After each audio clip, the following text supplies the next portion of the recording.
The Green Bay Packers have just proven to the world that they are an unstoppable force. With a stunning performance in Week 1 of the NFL season, they are bringing their high-powered offense and dominant defense into this week's matchup. And we have some prime-time revenge to look forward to. The NFC North rivals Minnesota Vikings are coming to town, and they better be prepared for what the Pack is about to do to them. All eyes will be on Justin Jefferson as he looks to prove himself against Jaire Alexander. And we'll see if the Vikes can contain Aaron Jones, or if he's going to have another monster game like we saw last week. Stay tuned, because this one could get ugly for Minnesota. What's up, guys? It's me here. And let's talk about why the Green Bay Packers are an unstoppable force after their stunning Week 1 performance against the Chicago Bears. In my preview for the Bears versus the Packers game last week, I mentioned that even though the Bears had been competitive in previous seasons, this year would be a different story, and I even predicted a score of 31-20 for the Packers. But there's one thing that I didn't expect,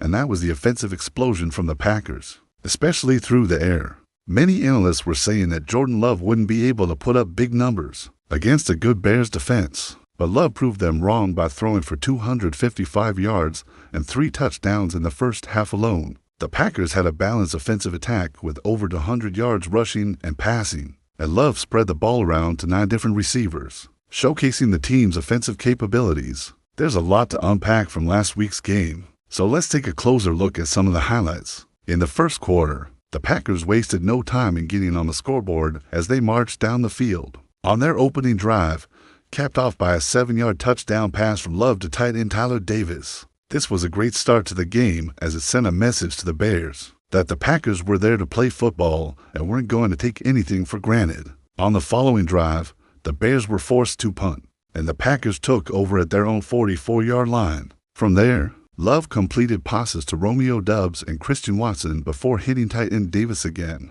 for a 27-yard gain and a first down inside the red zone. A few plays later, Love connected with wide receiver Jaden Reed in the back of the end zone for a 9-yard touchdown, giving the Packers an early 14-0 lead. The Bears responded with a touchdown of their own, but the Packers answered right back with another scoring drive. Love completed passes to several receivers, including a 28-yarder to Watson, moving the ball down the field. Then running back Aaron Jones plunged into the end zone from 1 yard out, making it 21-7. Before the half ended, the Packers added another touchdown on a 1-yard run by fullback John Lovett, who was filling in for the injured Patrick Taylor. In the second half, the Packers continued to roll as Jones broke loose for a 61-yard touchdown run, putting the game out of reach. Overall, the Packers had an impressive offensive performance, racking up for 115 total yards and 33 points. Love looked sharp, completing 25 of 35 passes for 255 yards and 3 touchdowns.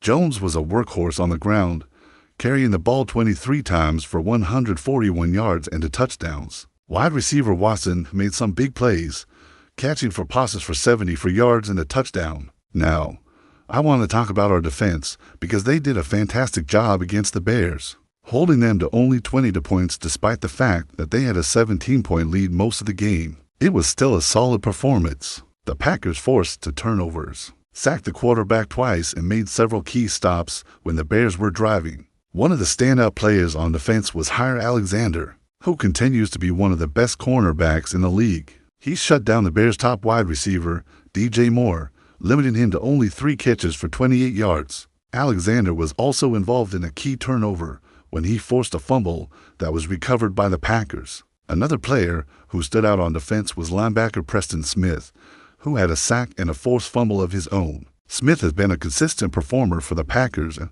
he continues to be a key part of their defensive success. So overall, it was a great start to the season for the Packers. They looked strong on both sides of the ball, and they proved that they can compete with one of the better teams in the NFC North. With that said, it's time to turn our attention to this week's matchup against the Vikings. Now, when we go back and look at last year, the Vikings won both matchups between these 2 teams. But I think things are a little bit different this year. The Packers are looking for revenge, and they'll have the home crowd behind them in prime time. The Vikings are led by quarterback Kirk Cousins, who had a solid performance against the Buccaneers in Week 1. He completed 29 of 43 passes for 304 yards and 2 touchdowns in a 27-24 victory. Cousins has a big arm, and he's capable of making some big plays, but the Packers secondary should be able to handle him.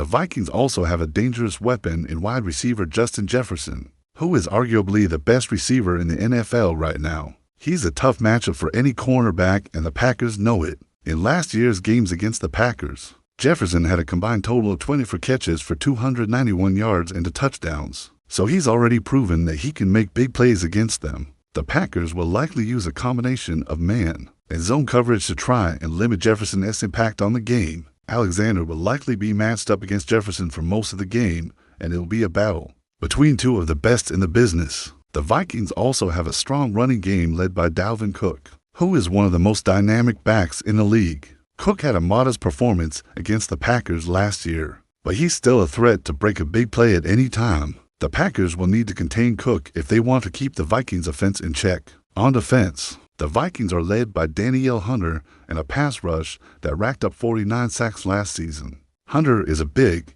strong edge rusher who can get after the quarterback, and the Packers' offensive line will need to be on their game to protect Love. The Vikings also have a solid secondary, but they'll be without one of their key players, Harrison Smith, who is considered doubtful for this week's game due to a hamstring injury. Smith is a versatile defender who can play multiple positions in the secondary, and his absence will be felt. This game will be a test for the Packers. The Vikings are a well-rounded team with a good offense, defense, and special teams. But the Packers are at home in prime time, and they're really looking for revenge after last year's losses. It'll be interesting to see how the two teams match up and which one comes out on top. Looking at the betting odds, the Packers are currently favored by 6.5 points, which means that the odds makers believe that the Packers are likely to win by more than a touchdown. However, the Vikings are a good team, and they've proven that they can win close games, so it wouldn't be a surprise if they kept it close or even pulled off an upset.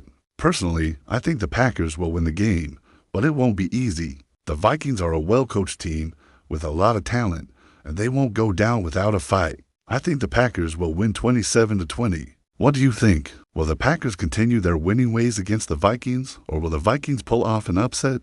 Let me know your thoughts in the comments below. And don't forget to check out my channel for all the latest in sports news and entertainment. Thanks for watching, guys. See you next time.